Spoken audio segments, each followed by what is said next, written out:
Bienvenue chers téléspectateurs de partout où vous regardez Léon Jolet pour vous informer et voici l'actualité de ce samedi 20 avril 2024. Le vice-premier ministre et ministre de la Défense nationale Jean-Pierre Bemba a entamé un séjour à Bunia dans la province de l'Ituri, République démocratique du Congo, depuis vendredi 19 avril 2024. Son objectif est de se familiariser avec la situation sécuritaire préoccupante qui règne dans cette région du pays. Suivez ces reportages. Les vice-premiers ministres, ministre de la Défense nationale, ancien combattant, son Excellence Jean-Pierre Mbemba Gombo, en mission de pacification de la province de l'Ituri. Dès son arrivée, il a été accueilli par le commandant des opérations et gouverneur militaire de l'Ituri, lieutenant-général Luboyan Kashamadjoni. Nous souhaitons voir l'Ituri être pacifié totalement. De gré ou de force, il faut rétablir la paix, selon le vœu du commandant suprême des forces armées et de la police nationale congolaise. Félix Tshisekedi Tshilombo, transmis à Kinshasa aux groupes armés actifs au pays et au peuple iturien représenté par les forces vives. Jean-Pierre Mbemba a donné ses messages ce vendredi à Bunia lors d'une séance du travail avec les différentes couches sociales. Je peux venir ici pour continuer le processus pour définitivement mettre en place la paix, la sécurité ici dans tout l'Ituri.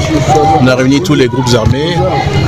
Il y a une déclaration qu'ils ont faite que vous allez avoir une copie et c'est ça qui est le plus important. La paix ici dans tout l'Ituri. De l'abstrait au concret, après les échanges patriotiques entre les groupes armés et les forces de défense et de sécurité réunis autour du VPM, un accord de cessez-le-feu a été lu par le leader des groupes armés. Nous, les groupes armés de l'Ituri, réunis à date du 19 avril 2024, sous la haute responsabilité de son Excellence, Monsieur le vice-premier ministre et ministre de la Défense nationale, Jean-Pierre Bemba, prenons l'engagement de cesser immédiatement les hostilités dans les terrains de la paix.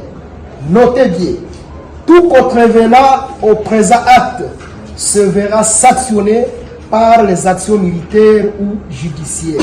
Avant de s'envoler pour Kinshasa, le vice-premier ministre, ministre de la Défense, a fortement salué l'engagement de plus de ces groupes armés. Rappelons que la situation sécuritaire de l'Ituri se diffère de celle du Nord Kivu. Ici, le retour de la paix, il faut le pardon et la réconciliation sincère de peuple. Ces nouveaux engagements ouvrent finalement une nouvelle page pour le retour de la paix en Ituri. Sous la houlette du vice-premier ministre et ministre de la Défense nationale, Jean-Pierre Bemba, 5 groupes armés locaux de Codeco, FRP, FPIC, Autodéfense, MAPI se sont engagés à cesser des hostilités dans le seul intérêt de promouvoir la paix. Suivez cette déclaration. De cessation des hostilités. Nous, les groupes armés de l'Ituri, Codeco, FRPI, FPIC, Autodéfense et MAPI, réunis à date du 19 avril 2024 sous la haute responsabilité de son Excellence, Monsieur le vice-premier ministre et ministre de la Défense nationale, Jean-Pierre Bemba, prenons l'engagement de cesser immédiatement les hostilités dans les terrains de la paix. Notez bien, tout contrevenant au présent acte se verra sanctionné par les actions militaires ou judiciaires. Fin à Bunia, le 19 avril 2024, pour autodéfense des communautés victimes de l'Ituri, Zodefunda de Jean-Marie le porte-parole, pour la FRPI, Monoubi, pour la Codeco, Bassa Zupa Gerson, pour MAPI, Django-Liripa, pour la FPIC, Tondabo Kakani, alias Hérode. Merci.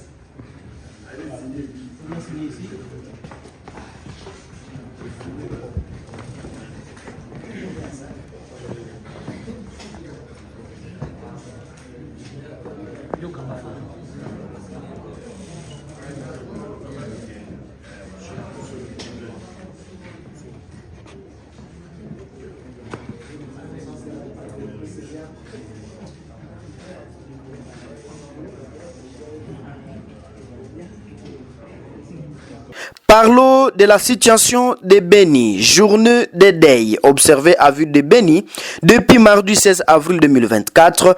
La population a répondu au mot d'ordre de la synergie des groupes de pression et mouvements citoyens de Beni. La population dénonce les regains de massacres à ville et territoire de Beni et ce qui est le silence du comité de sécurité face à la dernière série d'attaques des terroristes des ADF dans la commune de Moulekera. Suivez ces reportages.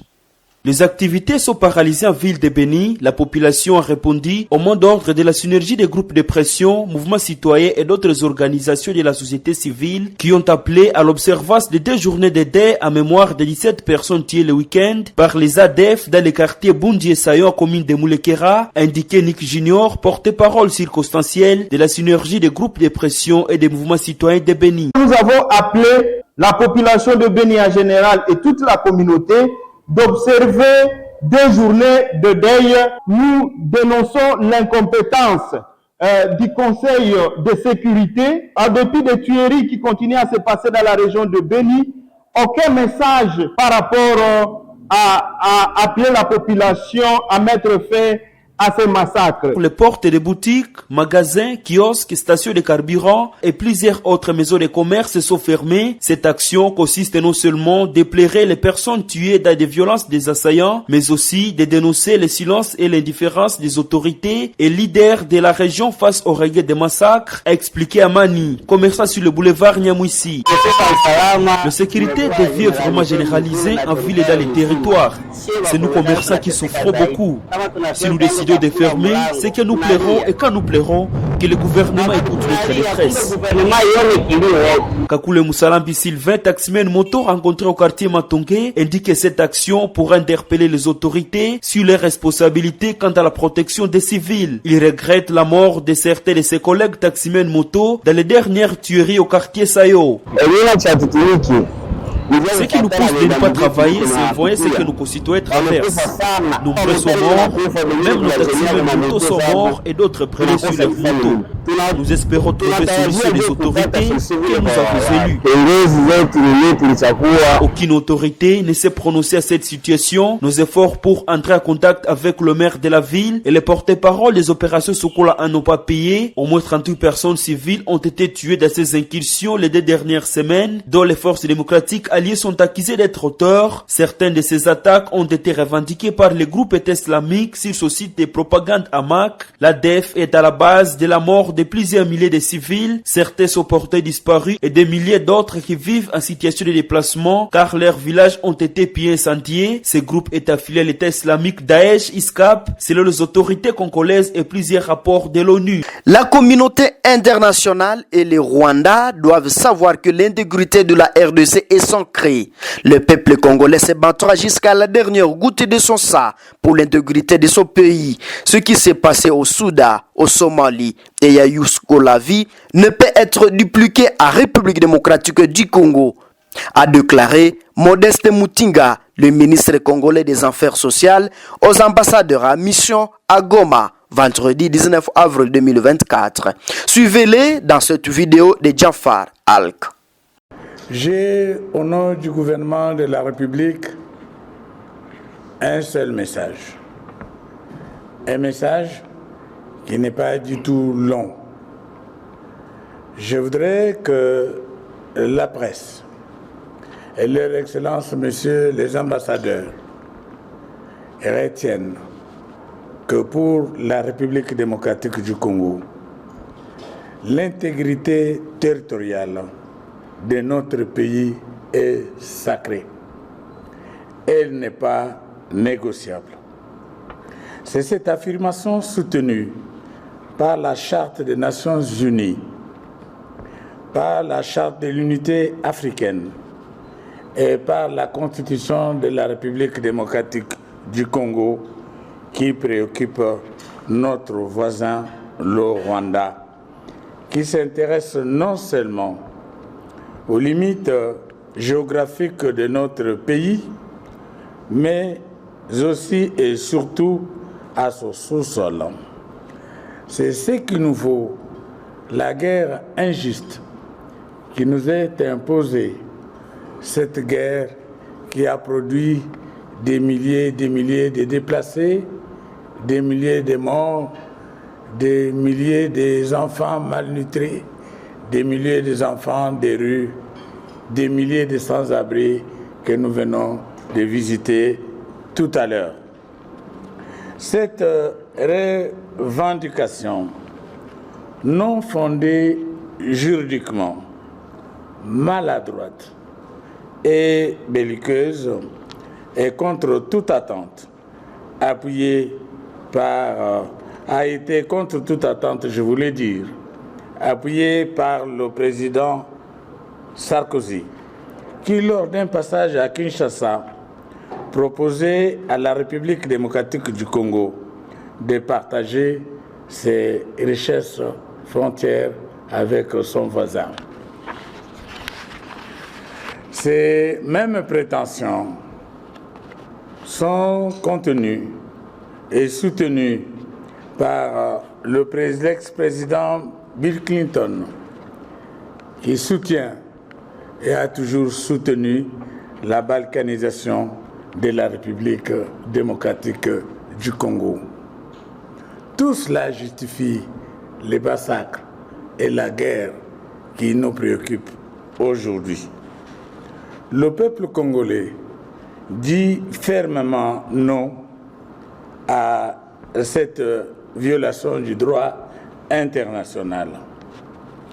Il se battra jusqu'à la dernière goutte de sang pour défendre l'intégrité territoriale de son pays. Ce qui s'est passé au Soudan, en Yougoslavie, en Somalie, ne peut être dupliqué en République démocratique du Congo. Rappelez-vous que le Katanga a été déclaré indépendant. Il avait même battu sa monnaie. L'Empire du Sud Kasaï, même nom. Il a existé la République populaire de Kisangani. Tout cela n'a pas abouti parce que la République démocratique du Congo tient mordicus à l'intégrité de son territoire. Rappelez-vous également que le RCD et le MLC ont mené une guerre dans ce pays qui a fait que notre pays a été divisé en trois. Après San Titi, cela n'a pas abouti. Il faudrait que la communauté internationale, Excellences, Messieurs les ambassadeurs, que vous nous aidiez à dire au président Kagame que la balkanisation de la République démocratique du Congo n'est pas possible. C'est cela qui mettra fin à cette guerre. C'est cela qui mettra fin au déplacement des populations. C'est cela qui mettra fin aux milliers des orphelins, aux milliers de veuves et aux milliers des déplacés que nous déplorons avec vous ce jour. C'est cela qui permettra que la République démocratique du Congo cesse d'être un tonneau de nardide où vous ne faites que verser de l'argent sans limite. Vous avez entendu ce matin que la population réclame le retour dans ce milieu d'origine pour faire ces champs. La population congolaise ne demande que la paix. Si la paix revient dans ce pays, nous ne parlerons pas de milliers de déplacés. Nous ne parlerons pas de massacres. J'estime que ce message de paix, ce message d'affirmation de notre intégrité territoriale, c'est cela qui nous rapportera la paix plutôt, c'est cela qui mettra fin au massacre. Et nous, les humanitaires, nous parlerons peut-être des inondations, des catastrophes naturelles, plutôt que des massacres, œuvre de l'homme pour des ambitions démesurées. Je vous remercie. Merci, Monsieur le Ministre. Maintenant, je passe la Nous sommes à la fin de ces actualités de la mi-journée de ce samedi 20 avril 2024. Si c'est la première fois de nous suivre, abonnez-vous, aimez et partagez nos vidéos. À la présentation, moi Mpenzi Manzekele pour LNL. Au revoir.